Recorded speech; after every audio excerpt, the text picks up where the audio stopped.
weekend, Cruella came out in theaters and on Disney Plus, making it the 17th Disney live-action remake. So we're going to rank all these movies and place them on their proper tiers. Join me down below in the comment section. How does your guys' ranking compare, and where would you place some of these movies over others? And if this is your guys' first time here, well, welcome to the Film Geeks YouTube channel. My name is Trevor, and consider subscribing if you love geeking out about film. While you're at it, hit that big thumbs up button for me if you love Disney live-action remakes. Really does help the channel out. With that said, let's get right into our tiers. Starting off with our tiers, we have amazing, we have great, we have good, we have okay, we have meh, and we have terrible. There's a couple going in, terrible, I'm gonna tell you that. And there's 17 movies on here. We are not including that like 1990 something Jungle Book. Never seen it. I don't know how many people have, so we're not including that one. We're including the ones that Rotten Tomatoes gave me. Mine is that one. With that said, let's get started. First up, we have 101 Dalmatians. We're gonna put that in the, if it clicks, there it goes, in the meh tier.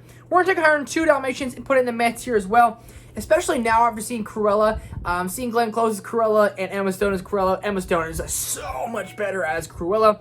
These movies are fine. I remember watching them as a kid, but like the more I think about them, I never really enjoyed them as a kid. I was always terrified of Cruella because she's one of the most terrifying Disney villains. But these movies just never really did it for me. But the 1961 101 Dalmatians, it's a classic. You gotta like that one. Next up, we have Alice in Wonderland in the amazing tier. This one kind of kicked off the Disney live-action remakes again, meaning like we're starting up again. Back in with 2010, 2011, Tim Burton came out with Alice in Wonderland. If you watch the original Alice in Wonderland, it's kind of scary, it's trippy, but this one is brought to life and they begin to explore the world of Wonderland. It's so fascinating. The CGI and the animation style is fantastic. This has Tim Burton's flair. It's definitely a darker tone type of movie, and you can definitely feel Tim Burton made this movie. He also made another one on this list that we're going to get to here in a little bit, but Alice in Wonderland I think is absolutely amazing. Johnny Depp as Mad Hatter is one of the best casting decisions ever made. The world of Wonderland's crazy, and that epic battle at the end, though it doesn't really make sense why they're doing it, it's great. And the Red Queen, the Queen of Hearts, the down with the bloody big head, I think they say. It's absolutely amazing. I love this movie. I love the style, and I love Tweedledee and Tweedledum, all the characters, the world.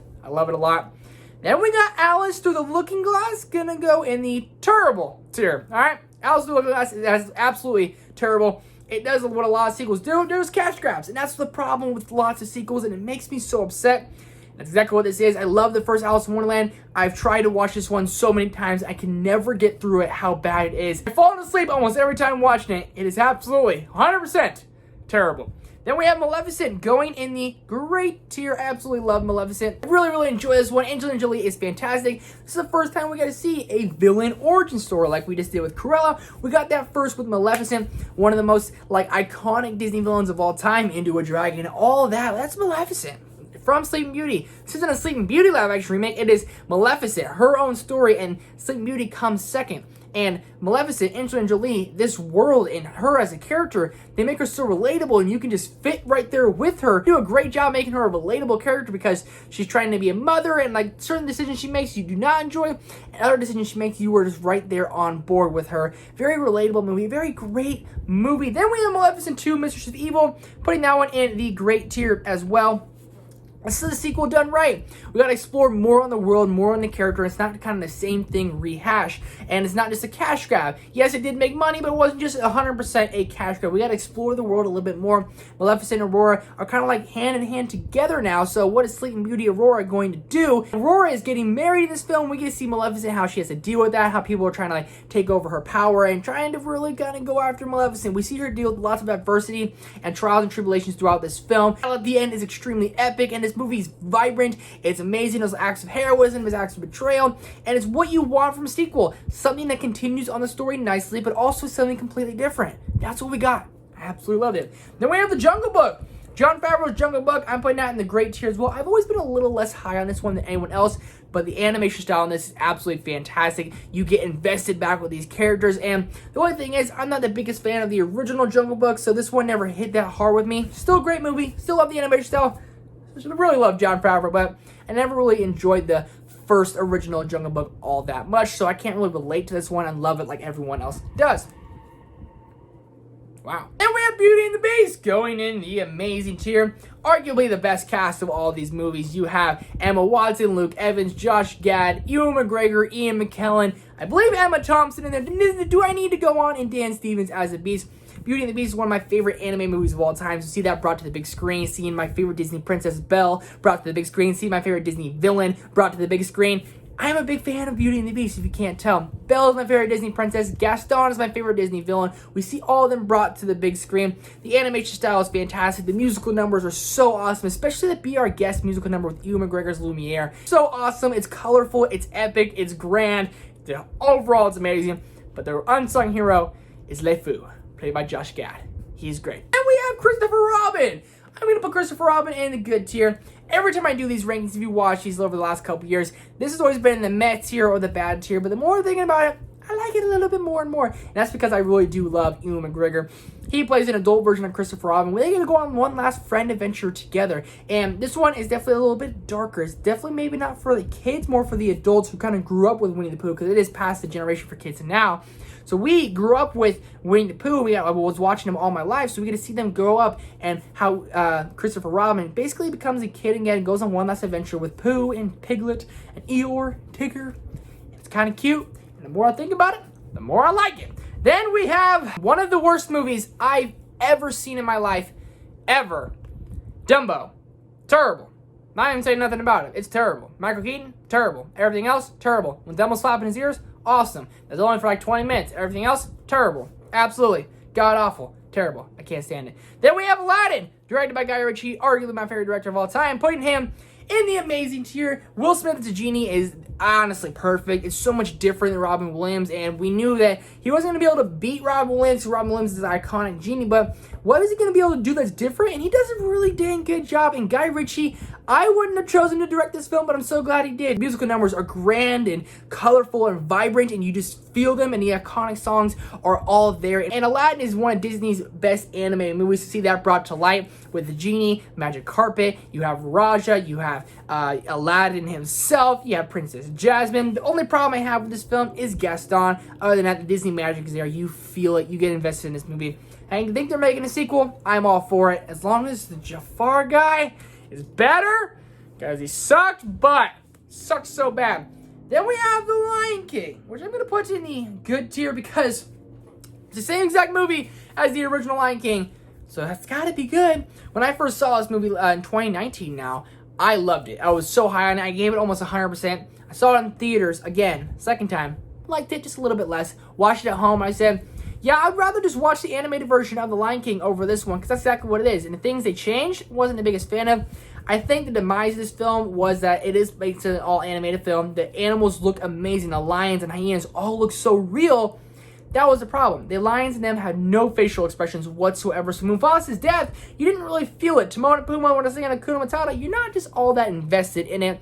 It's a cool movie for kids nowadays to see, and it's done really well. Jon Favreau did a great job with the animation style.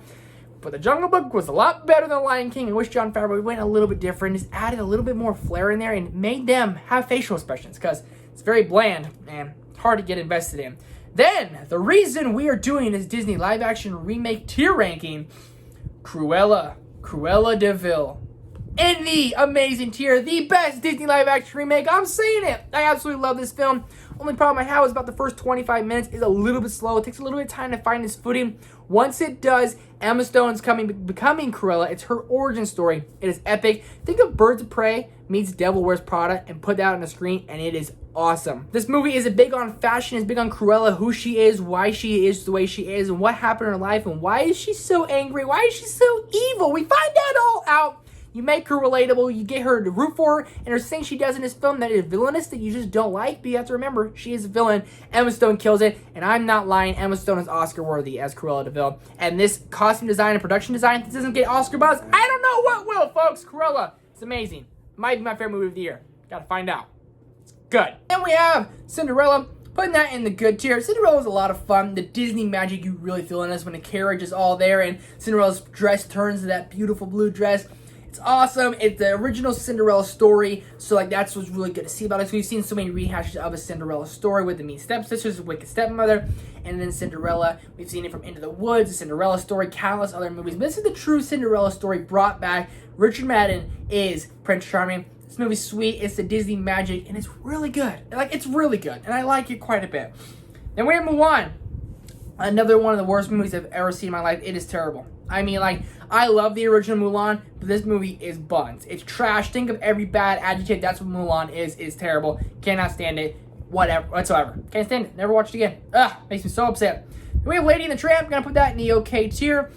I feel this one was maybe a little bit rushed, kind of thrown around Disney Plus, and a lot of people weren't really watching it. I don't know how many people actually watched it.